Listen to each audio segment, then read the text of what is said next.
Hello, everybody. It's been a lovely evening so far. Thank you, Richard, for letting me join in. And I'll take you back to the summer if I can. And back in the summer, we had the Wye Valley River Festival over here in our part of the country.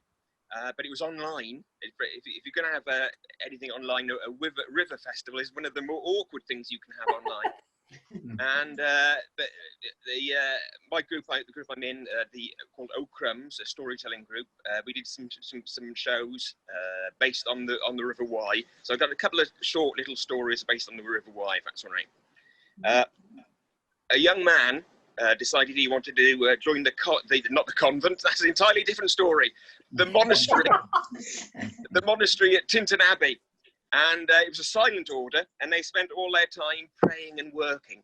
But every 5 years, on the anniversary of their arrival, each monk was allowed to stand up at the long table at mealtime, and they had one sentence. They could say one sentence to summon up the deep religious nugget of wisdom they'd learned over the last 5 years. And eventually, after 5 years, it was this boy's chance, and he stood up at the table, and the other monks leant forward to listen to grab this nugget of wisdom. And he cleared his throat. The beds are too hard. And he sat back down, and the others looked at him saying, he's right.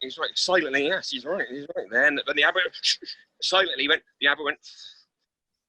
and he spent the next 5 years back to work. And but as he'd been so good, praying and working for the first 5 years, for the second 5 years, he was allowed to work and pray instead.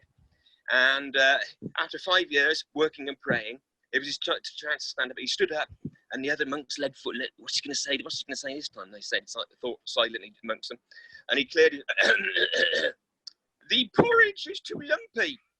And he sat down, and the porridge is too lumpy. There was almost an audible murmur, and the abbot was almost audibly. And he spent the next 5 years, he went back to working. As he'd been so good the first 10 years, first year is praying and working, the second year is working and praying, and after you're free form. You're allowed to choose which way you want to do it after the next 15 years. And after 15 years, he stood up. It took him a little bit longer to stand up, but after 15 years, and the others leant forward to hear what he was going to say this time. And he cleared his throat. I've had enough of this. I'm off. So he went to clean up his dirty habits, and the abbot sent him a note round. And the abbot, and you read the note before he left, and the abbot wrote, "I'm glad you're going. You've done nothing but complain since you got here."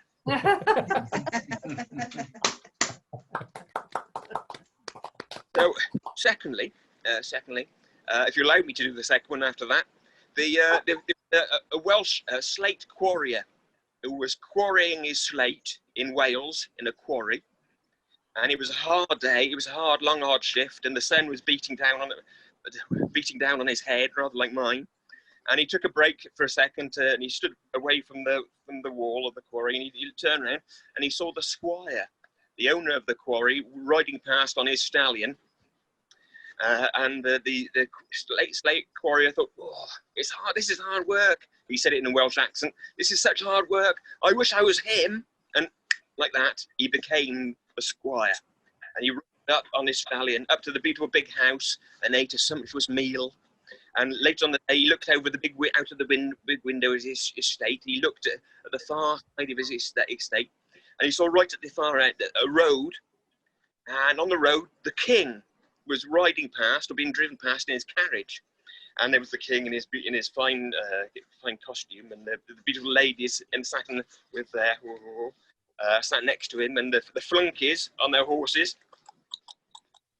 They've all had clocks with them. I don't know why. And the squire thought, it's fine being the squire. I control all it, but my power ends at that road where the king is riding past on. I wish I was the king, and like that he became king. Right, being driven along in the carriage in his fine, and with the beautiful ladies and the flunkies, and the sun. It was a lovely hot day, and it was a little bit hot.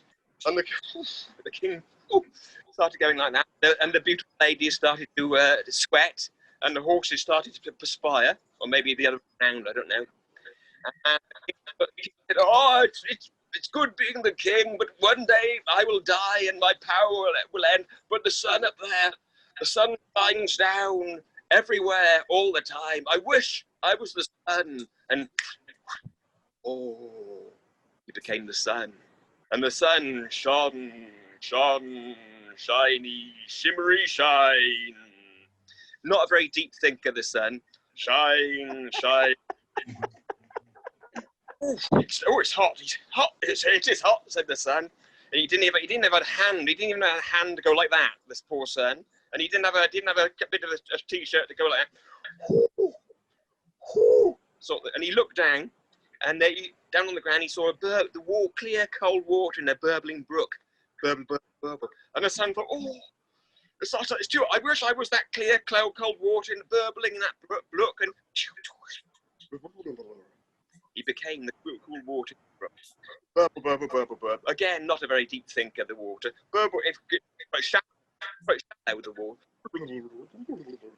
Thought the water, and it flowed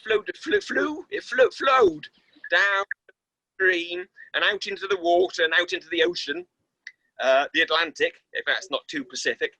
And the sun beat, thank you, Richard. And the sun beat down on the water and evaporated some of the water, and it rose up as vapor. And at a certain height, it de-evaporated into a cloud, and the wind blew it back over the land.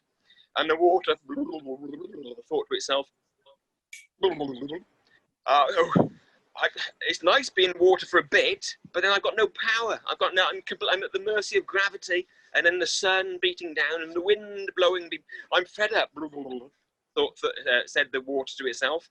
"I'm fed up being the water because you know what fish do in water. Everything. I wish the wind blowing hither and yon, and it became the wind blowing hither and yon and thither and whatever goes with thither. And it gets blown further.